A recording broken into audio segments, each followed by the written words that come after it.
Angkat tangan kita, sekali lagi naikkan refrain. Ku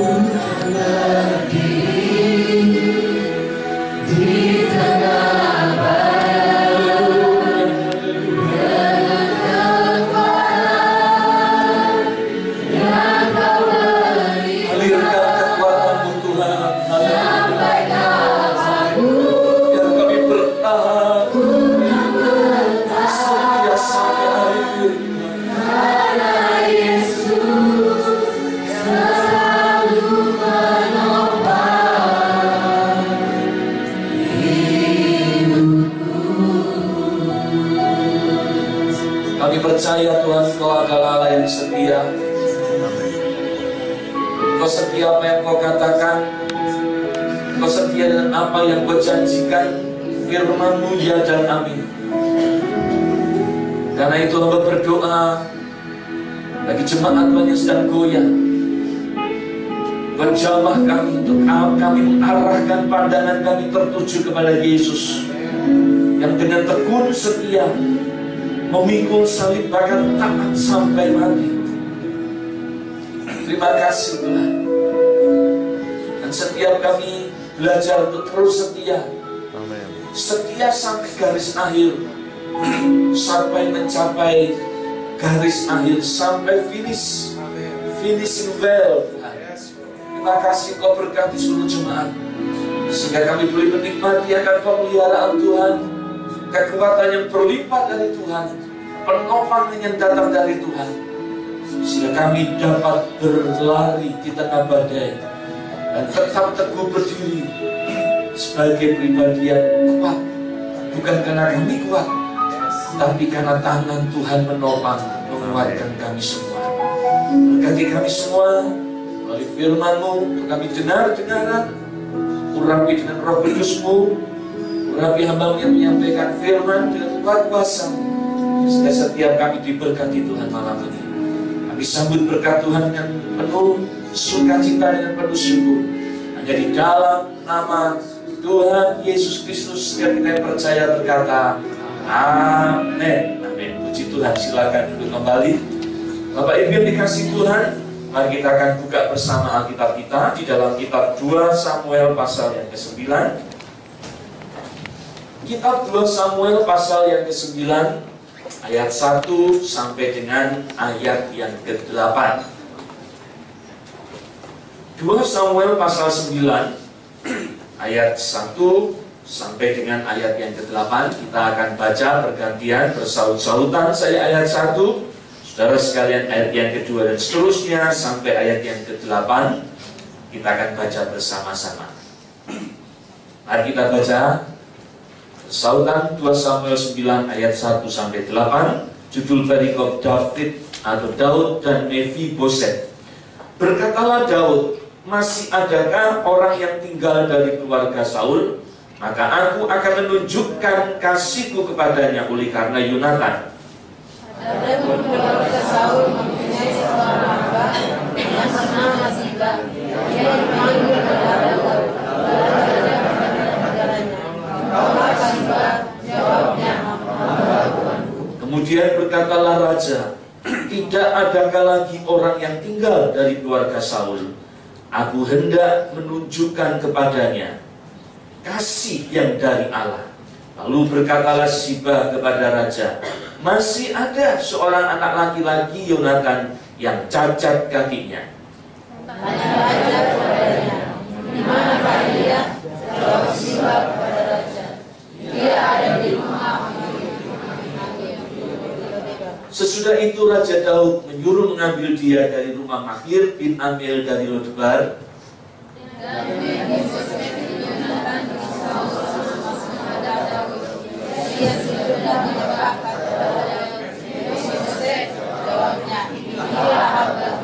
Kemudian berkatalah Daud kepadanya, janganlah takut, sebab aku pasti akan menunjukkan kasihku kepadamu oleh karena Yonatan ayahmu.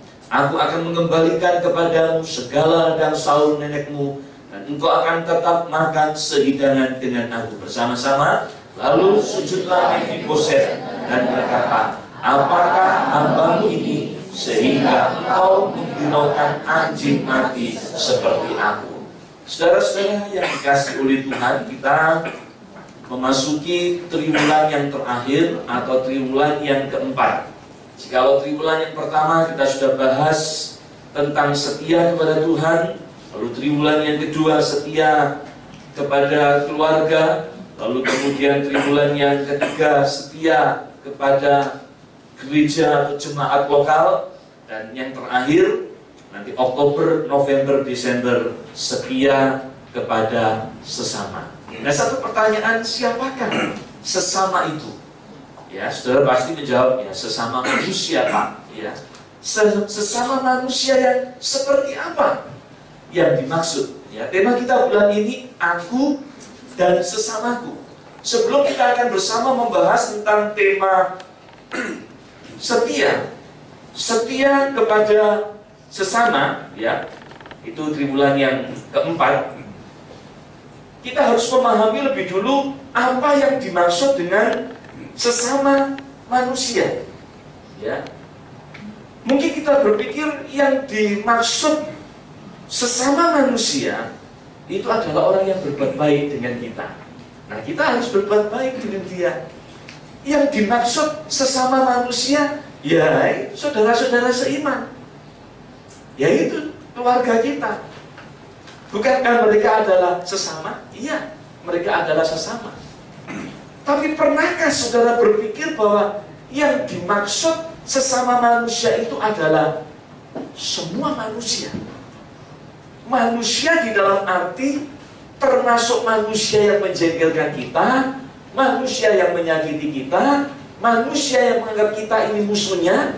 Masih bisakah kita mengasihi mereka, setia kepada mereka? Ini sesuatu yang sulit. Nah, di tayangan pra-ibadah tadi, klip video tentang The Parable of Good Samaritan, ya, kalau diterjemahkan di dalam bahasa Inggris, istilah itu pakai istilah perumpamaan. Tadi dalam ibadah pagi saya bertanya istri saya, itu kisah itu perumpamaan atau bukan? Ya, ya, bisa jadi itu perumpamaan, bisa juga itu satu kisah yang diangkat oleh Tuhan Yesus. Saudara, menarik kalau saudara membuka di ayat tema kita. Coba kita lihat intip dulu sebelum masuk di contoh ini. Saudara, di Lukas pasal yang ke-10. Tadi pagi saya sudah bagian ayat ini, saudara, tapi saya ingin membuka kembali. Tapi saya tidak akan membahas panjang lebar mengeksposisi ayat ini, tapi kita akan melihat sekilas tentang pemahaman sesama manusia itu seperti apa. Nah, waktu Yesus ditanya oleh seorang ahli Taurat di Lukas 10 ayat yang ke-29, dan siapakah sesamaku manusia? Yesus tidak memberikan satu rumusan, satu definisi. Manusia adalah, ya, menarik kalau saudara mencari tahu siapakah manusia, siapakah aku, siapakah manusia. Kalau saudara mungkin googling begitu, akan ada banyak jawaban. Dilihat dari sudut filsafat manusia, dilihat dari antropologi, dilihat dari teologi, ada banyak definisi tentang manusia. Secara umum, kalau itu dikaitkan dengan teologi Alkitab, saudaraku, jawaban yang paling disebut adalah manusia itu menggambarkan citra Allah. Ya, citra Allah, karena manusia diciptakan menurut apa? Gambar dan rupa Allah. Kejadian 1 ayat 26. Nah, itu manusia. Manusia yang seperti apa? Yang disebut segambar dengan Allah, secitra dengan Allah. Ya, manusia. Seluruh manusia. Manusia yang berbaik hati, manusia yang jahat sekalipun, itu adalah manusia. Mereka adalah ciptaan Allah. Mereka adalah gambar wujud Allah. Saudara yang dikasihi Tuhan, memang manusia yang ada di sekitar kita ini beragam. Makanya waktu Yesus berbicara tentang hukum, ya, kasihilah Tuhan Allahmu dan kasihilah sesamamu, ahli Taurat ini bertanya, siapakah sesamaku manusia? Yesus tidak bikin definisi. Manusia adalah makhluk yang diciptakan oleh Allah dan mempunyai citra diri Allah yang harus dikasih dihormati. Tidak. Dia tidak bikin rumusan-rumusan tertentu tentang manusia. Tetapi Yesus kemudian menyampaikan satu berita untuk dianalisis oleh si ahli Taurat ini. Nah, ini yang tadi saya katakan, apakah ini satu perumpamaan atau satu kisah yang diangkat oleh Tuhan Yesus? Tentu kita tidak mempersoalkan, tapi kalau ada beberapa tulisan di dalam bahasa Inggris pakai istilah the parable of good Samaritan, ya. Jadi itu perumpamaan tentang orang Samaria yang baik hati. Kalau di Alkitab kita diberikan judul orang Samaria yang murah hati, tidak ditulis perumpamaan di situ. Nah, diceritakan, kita sudah lihat tayangan tadi yang datang ibadah lebih awal melihat, ya. Ada seorang Yahudi turun dari Yerusalem ke Yeriko. Nah, di tengah perjalanan, karena perjalanan itu cukup jauh, sekitar 27 km, saudaraku, orang Yahudi ini kemudian dibegal. Instagramnya sana dibegal, ya. Dirampok, diajar, babak belur, hampir mati. Nah, ketika dalam kondisi sekarat, imam datang lewat, ya. Imam tidak memberikan pertolongan. Ada penafsir yang mengatakan mungkin saat itu imam ini akan menunaikan tugasnya untuk memimpin ibadah, dan hukumnya, ya, tidak boleh seorang imam itu menyentuh mayat, itu najis. Makanya imam ini tidak memberikan pertolongan, apapun alasannya, apapun tafsirannya, tetapi imam tidak menolong karena peraturan agama. Nah, seringkali kita ini lebih condong dengan satu peraturan yang dibuat oleh manusia, tapi esensi dari hukum Allah, yaitu hukum yang terutama, hukum kasih, diabaikan. Itu gambaran para imam itu. Dia tahu peraturannya tidak boleh menyentuh mayat, itu nanti akan najis. Dia tidak memberikan pertolongan. Dia lewat begitu saja. Lewat orang yang kedua, yaitu orang dari suku Lewi. Sama, orang Lewi ini adalah suku yang diistimewakan. Suku dalam perjanjian lama yang boleh melayani tabernakel, ya, kemah suci, dan bahkan kemudian berikutnya bait suci, saudaraku, adalah dari keturunan dari suku Lewi. Kelompok spesial, kelompok khusus. Tetapi orang Lewi pun, ya, hanya melihat, tidak memberikan pertolongan. Bisa jadi dia berpikir, kalau saya menolong, jangan-jangan nanti saya kira yang merampok. Wah, ada risiko dan sebagainya. Ada banyak alasan orang tidak memberikan pertolongan. Tetapi si Lewi ini pun juga meninggalkan orang Yahudi yang sekarang. Tapi siapa yang menolong? Siapa?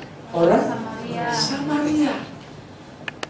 Padahal orang Yahudi itu benci setengah mati dengan orang Samaria.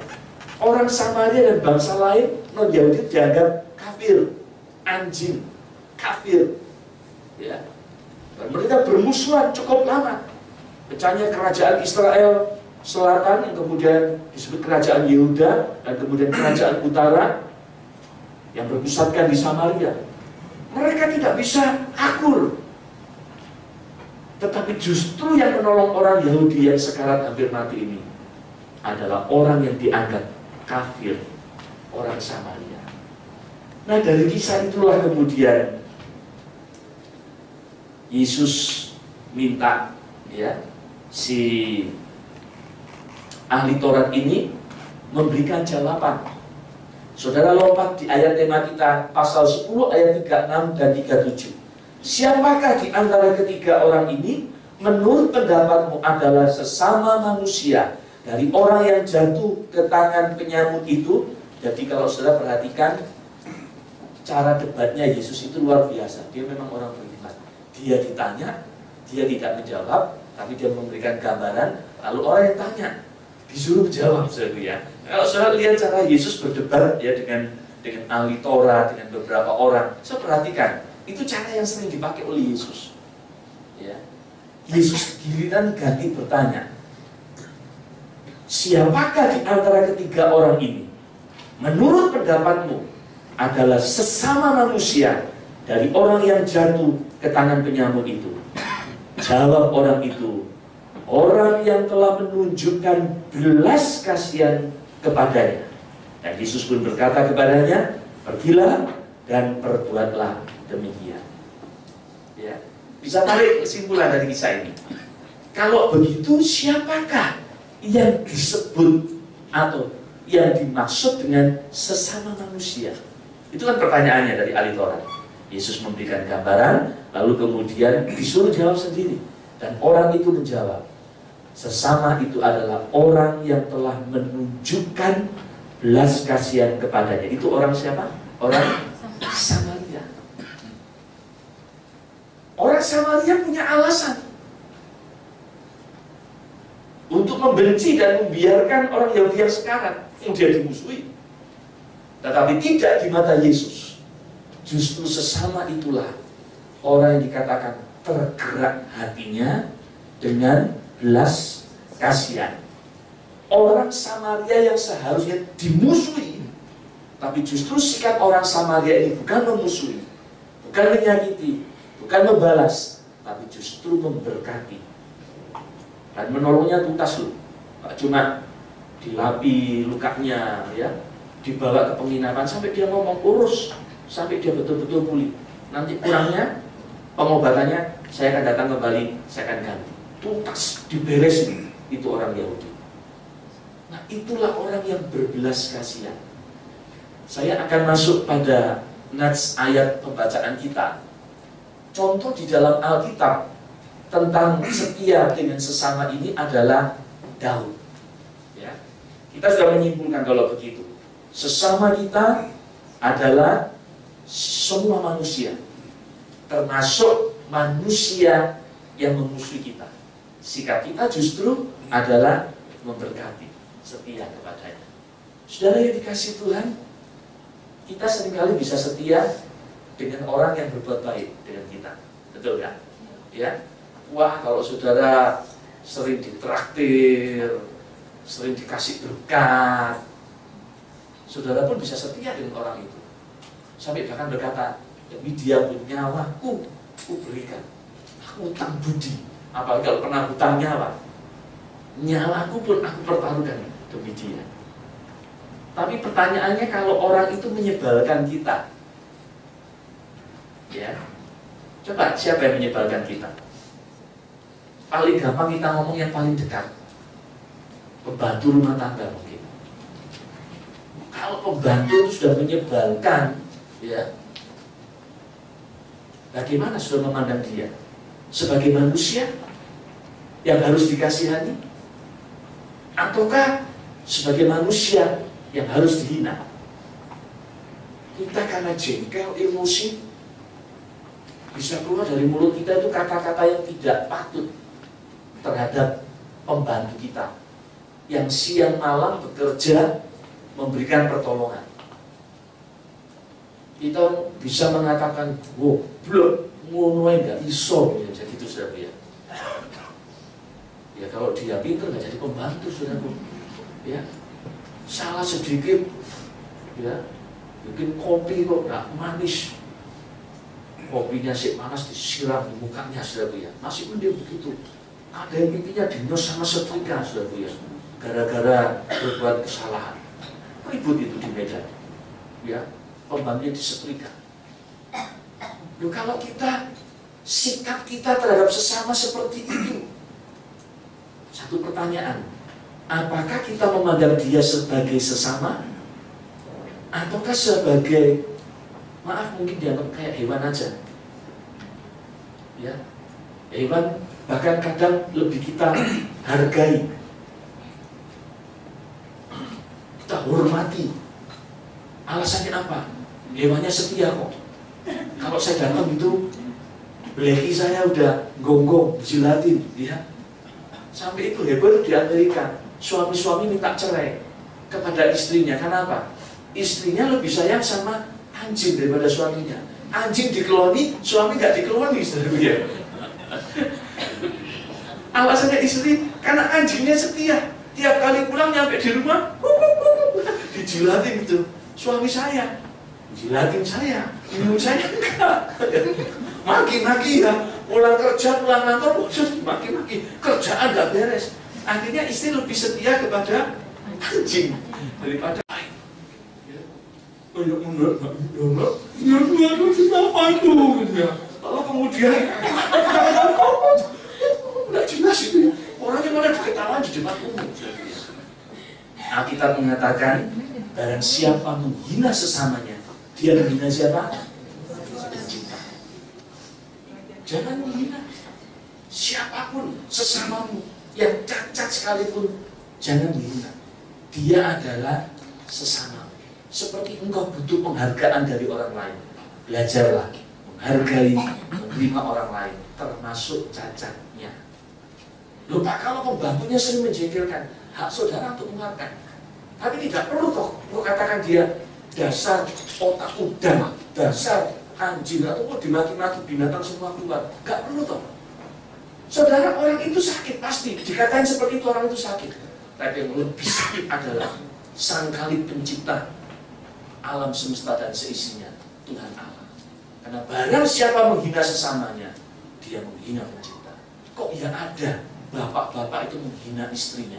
Kok ya ada istri menghujat, maki, sumpah serapai suaminya? Kok ada orang tua yang kemudian menghina anaknya, dikutuki, disumpah serapai, dasar kamu anak bodoh, biar besok jadi bajingan kamu. Itu anak bisa dikatakan seperti itu. Saudara boleh emosi, saudara boleh marah, tapi jaga perkataan. Jangan sampai keluar kata hinaan, karena perkataan itu mengandung kuasa. Sekali kata kutuk meluncur, kutuk kita akan diterima oleh orang yang menerimanya. Saya senang Pak, saya bisa ngomong begitu rasanya lega.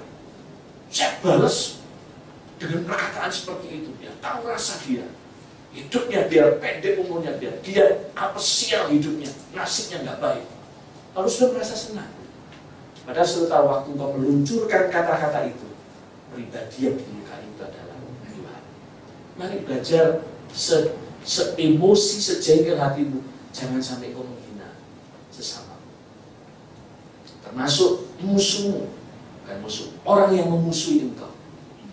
Orang Samaria dimusuhi oleh orang Yahudi, tapi sikap orang Samaria luar biasa.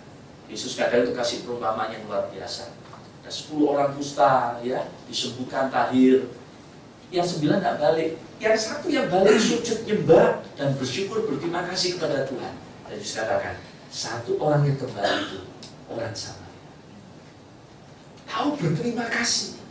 Makanya waktu Yesus dialog dengan orang Samaria di Perigi Yakub, murid-muridnya heran. Ya.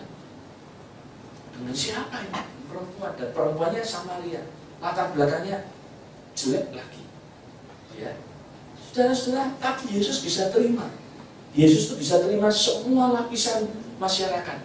Dari yang kaya, yang kurang kaya, gak mampu, yang sederhana, laki, perempuan, tua, muda, ya, yang berdosa, yang agamawan, bahkan kepala Sanhedrin seperti Nikodemus dia terima, yang berdosa pezina seperti Maria Magdalena pun dia terima. Semua golongan dia terima, tidak pandang bulu. Orang Yahudi dia terima, orang kafir, orang Kanaan, Siro, Fenisia dia juga terima. Bagi Yesus semua adalah sesama, harus diterima apa adanya. Nah, contoh yang kita lihat, mari kita buka kembali di 2 Samuel 9 adalah bagaimana sikap dari Raja Daud, ya, Raja Daud terhadap seorang yang bernama siapa tadi? Mephiboset. Kembali ya di 2 Samuel pasal yang ke-9 tadi. Ya. Dasarnya apa? Daud itu bisa menerima Mephiboset. Ayat ini diawali dengan satu pernyataan Daud di pasal 9 ayat 1. 2 Samuel 9 ayat 1. Masih adakah orang yang tinggal dari keluarga Saul? Maka aku akan menunjukkan kasihku kepadanya oleh karena Yonatan. Semua orang Israel pasti tahu sejarahnya, bagaimana Daud berkali-kali akan dibantai oleh Saul, yang adalah mertuanya sendiri. Berkali-kali dia akan dibunuh, dikejar terus, mau dibunuh. Ya, Daud pribadi yang penuh penuh dengan luka batin, karena pernah saya bagikan ya, pernah banyak luka yang dia alami di dalam hidupnya, termasuk dilukai oleh raja yang adalah mertuanya, yaitu Saul. Tapi masa jaya ketika dia jadi raja, masih dia berkata, masih adakah orang yang tinggal dari keluarga Saul? Ya, dia tidak mengatakan Saul membenci aku. Bahkan Merab, anak yang dijanjikan akan diberikan kepada yang bisa mengalahkan Goliat, itu pun dirampas dari hidup Daud. Merab pun kemudian tidak diizinkan kawin dengan Daud, padahal sayembaranya kalau siapa yang menang, dia akan dapat putri raja. Akhirnya kemudian yang diberikan siapa? Anak perempuan Saul, Mika atau Milka? Mikal. Ya, Mikal diberikan, tapi kalau sudah baca Alkitab, Mikal pun diambil dari hidup Daud, diberikan kepada laki-laki lain. Bedanya kalau Merab belum jadi istri. Jadi Daud belum sempat mengalami honeymoon dengan Merab yang seharusnya jadi istrinya. Ya. Tapi waktu dengan Mikal sudah jadi istri, diambil oleh Saul Mikal. Wah, itu tidak gampang. Kalau orang dilukai seperti itu berkali-kali oleh mertuanya sendiri, bahkan mau dibunuh, dikejar, akan dibunuh. Tapi waktu dia jadi raja dan Saul mati, dia masih bisa mengatakan, masih adakah yang hidup dari keluarga Saul? Mengapa? Dikatakan, aku akan menunjukkan kasihku kepadanya, yaitu sisa keluarga Saul yang masih hidup. Oleh karena siapa? Oleh karena Yonatan. Kenapa Daud kok bisa setia sampai sama Yonatan itu, kok setia sampai mati? Dalam arti sekalipun Yonatan mati, dia tetap mau memberkati keluarga Saul. Alasannya karena persoalan perjanjian yang pernah dia buat dengan orang yang namanya Yonatan. Dan Yonatan ini anak daripada siapa? Raja Saul. Ya, kita akan lihat ya cara perjanjian yang dibuat antara Daud dengan Yonatan. Mari kita buka di 1 Samuel 18. 1 Samuel 18 ayat 1 sampai 3. 1 Samuel 18 ayat 1 sampai 3. Ketika Daud habis berbicara dengan Saul, berpadulah jiwa Yonatan dengan jiwa Daud, dan Yonatan mengasihi dia seperti jiwanya sendiri. Luar biasa. Pada hari itu Saul membawa dia dan tidak membiarkannya pulang ke rumah ayahnya. Yonatan mengikat perjanjian dengan Daud karena ia mengasihi dia seperti dirinya sendiri. Yonatan tahu papanya benci setengah mati dengan Daud, tapi Yonatan sayang dengan Daud. Bahkan dikatakan dia mengasihi Daud seperti halnya dia mengasihi dirinya sendiri. Maka antara Daud dan Yonatan bikin perjanjian. Mari perhatikan perjanjiannya di 1 Samuel 20. Lompat di 1 Samuel 20 ayat 12. Ini perjanjian yang dibuat antara Yonatan dengan Daud. 1 Samuel 20 ayat 12 sampai ayat 17. Lalu berkatalah Yonatan kepada Daud, demi Tuhan Allah Israel, besok atau lusa, kira-kira waktu ini aku akan memeriksa perasaan ayahku. Apabila baik keadaannya bagi Daud, masakan aku tidak akan menyuruh orang kepadamu dan memberitahukannya kepadamu? Tetapi apabila ayahku memandang baik untuk mendatangkan celaka kepadamu, beginilah kiranya Tuhan menghukum Yonatan, bahkan lebih lagi daripada itu. Sekiranya aku tidak menyatakannya kepadamu dan membiarkannya engkau pergi, sehingga engkau dapat berjalan dengan selamat, Tuhan kiranya menyertai engkau seperti ia menyertai ayahku dahulu. Jika aku masih hidup, bukankah engkau akan menunjukkan kepadaku kasih setia Tuhan? Perhatikan ucapan ini. Jika aku masih hidup, bukankah engkau akan menunjukkan kepadaku kasih setia Tuhan? Tetapi jika aku sudah mati, janganlah engkau memutuskan kasih setiamu terhadap keturunanku sampai selamanya. Dan apabila Tuhan melenyapkan setiap orang dari musuh Daud dari muka bumi, janganlah nama Yonatan terhapus dari keturunan Daud, melainkan kiranya Tuhan menuntut balas daripada musuh-musuh Daud. Dan Yonatan menyuruh Daud sekali lagi bersumpah demi kasihnya kepadanya, sebab ia mengasihi Daud seperti dirinya sendiri. Luar biasa ya. Kasih dan setia harus jalan bersama. Orang tidak mungkin setia dengan sesamanya kalau dia tidak punya kasih di dalam hatinya. Ya, kalau definisi dari pengajaran Yesus tadi di Lukas 10, saudaraku, walaupun tidak didefinisikan secara langsung, tapi pertanyaan yang diajukan kepada Yesus, menurut kamu siapa sesama itu? Yaitu orang yang tergerak oleh belas kasihan. Orang bisa setia dengan sesamanya kalau ada kasih di dalam dirinya. Sampai akhirnya kita bisa melihat siapa yang mati duluan, Yonatan atau Daud? Yonatan mati duluan. Ya, dalam peperangan melawan Filistin, Yonatan terbunuh.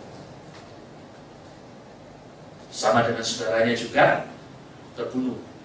Saul terjepit, akhirnya Saul minta pengawalnya, bunuh dia saja, daripada aku dibunuh oleh orang kafir, orang Filistin, kamu yang bunuh. Tapi pengawalnya tidak mau, tidak berani mengusik orang yang diurapi Tuhan.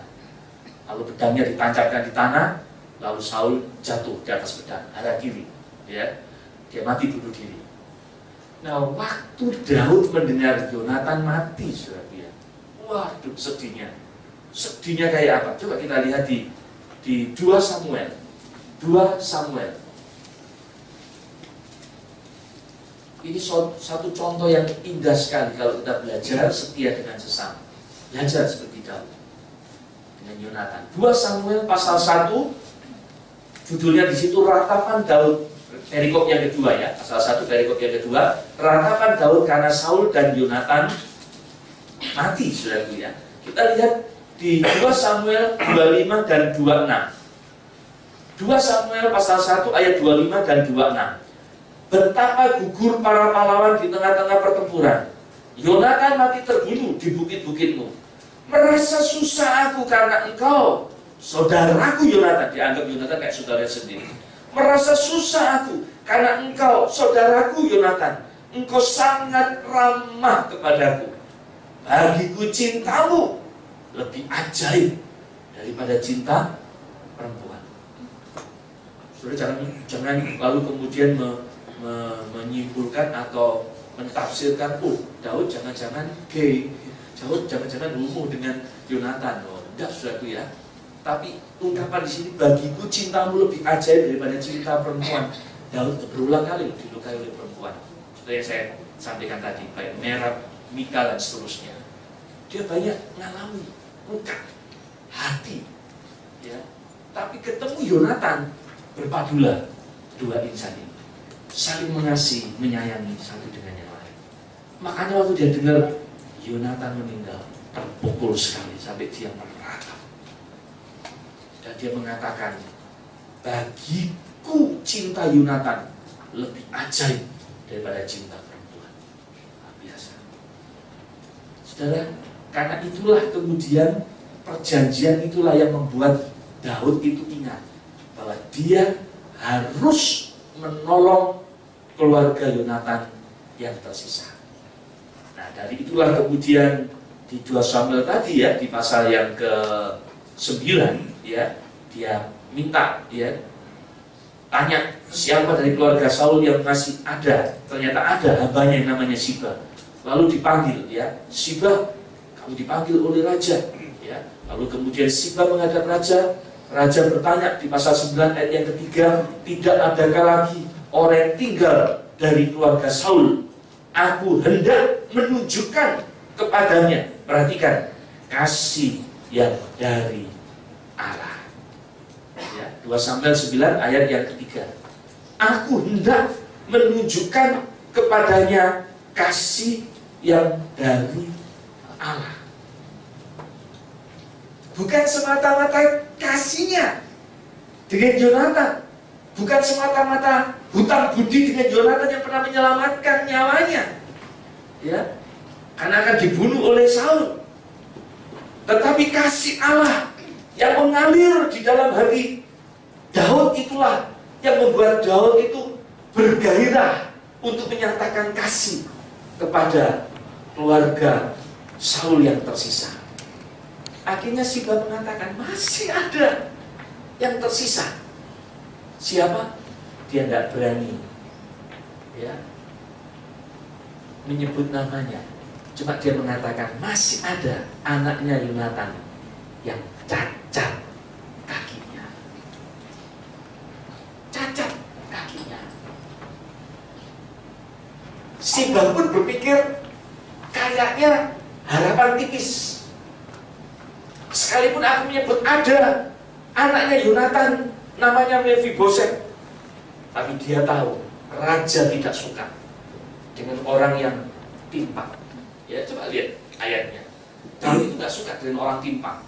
Tapi kali itu ketemu dengan orang yang cacat kakinya, yaitu Mephiboset. Kita lihat di 2 Samuel pasal 5 ayat yang ke-8. Nanti kita akan ngerti ya makna dari kisah ini. Lalu kemudian kita tarik kesimpulan dengan tema kita pada bulan ini, aku dan sesamaku. 2 Samuel 5 ayat yang ke-8 ya, dikatakan demikian. Daud telah berkata pada waktu itu, siapa yang hendak memukul kepala orang Yebus, haruslah ia masuk melalui saluran air itu. Hati Daud benci kepada orang-orang apa? Timpang dan orang-orang buta. Sebab itu orang berkata, orang-orang buta dan orang-orang timpang tidak boleh masuk bait. Orang Israel ngerti semua.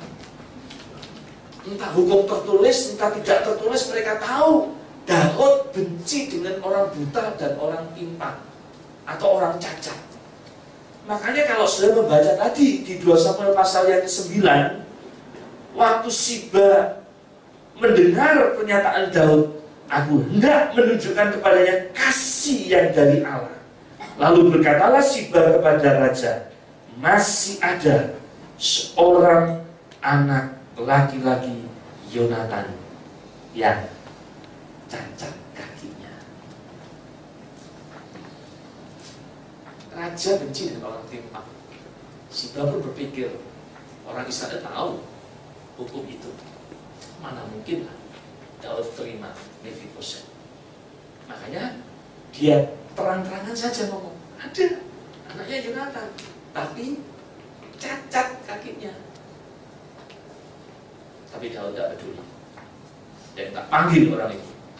Ketemukan dengan aku. Aku mau makan sehidangan dengan dia.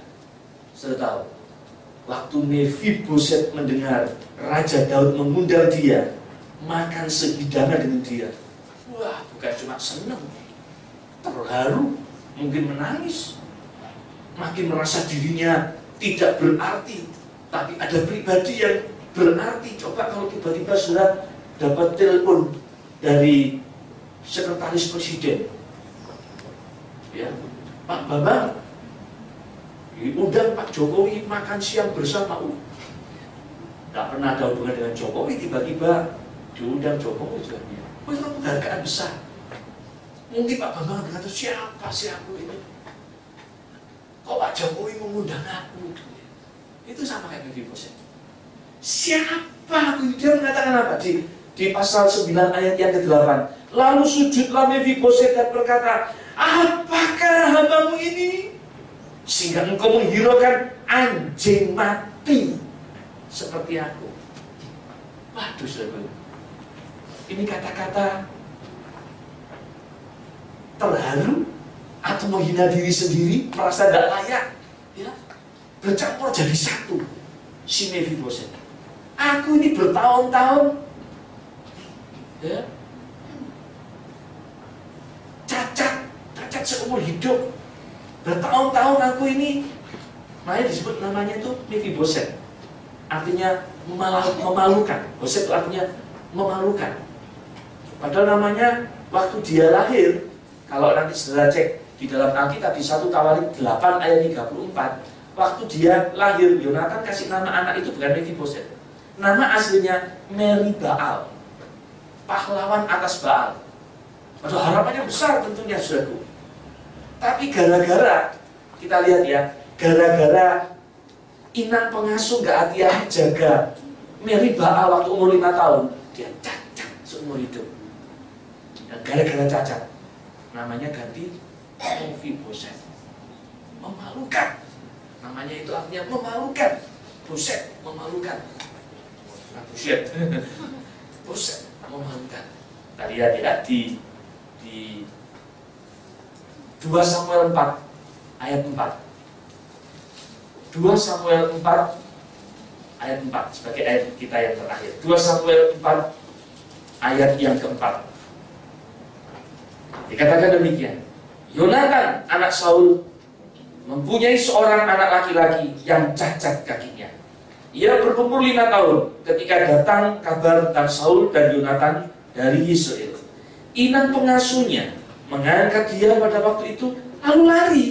Tetapi karena terburu-buru larinya, anak itu jatuh dan menjadi timpang. Nah, saat itulah ia bernama Mephiboset. Tapi nama aslinya di 1 Tawarik 8 ayat 34, namanya itu Meribaal. Ya, makanya kalau saudara punya anak, jangan asal ngomong, jangan asal menghina. Maksudnya guyonan kok Pak, tapi guyonannya nggak rohani menurut saya. Diketawain anaknya.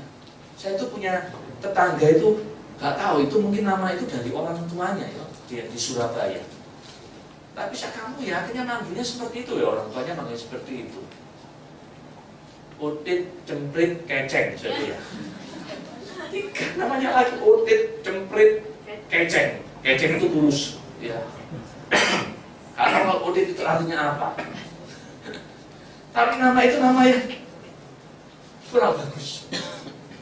Maaf kalau di sini ada orang tua punya anak makin gede makin tambun, jangan kemudian nggak dipanggil namanya, ganti.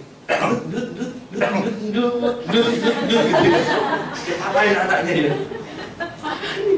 Segendut gitu ya. Maksudmu mungkin bangga mungkin anaknya gendut ya, bisa ngasih makan banyak. Tapi ketika sekali kau menyebut anakmu endut, adiknya juga panggil endut, tetangganya panggil endut, masuk sekolah manggilnya juga teman sekolahnya endut. Semua orang manggil dia si endut. Coba bayangin itu anak, apa tidak malu dipanggil endut? Karena sudah terlanjur dipanggil endut, udah langsing ikut dia pun juga udah terlanjur dipanggil endut sudah ya. Padahal sudah tidak endut lagi.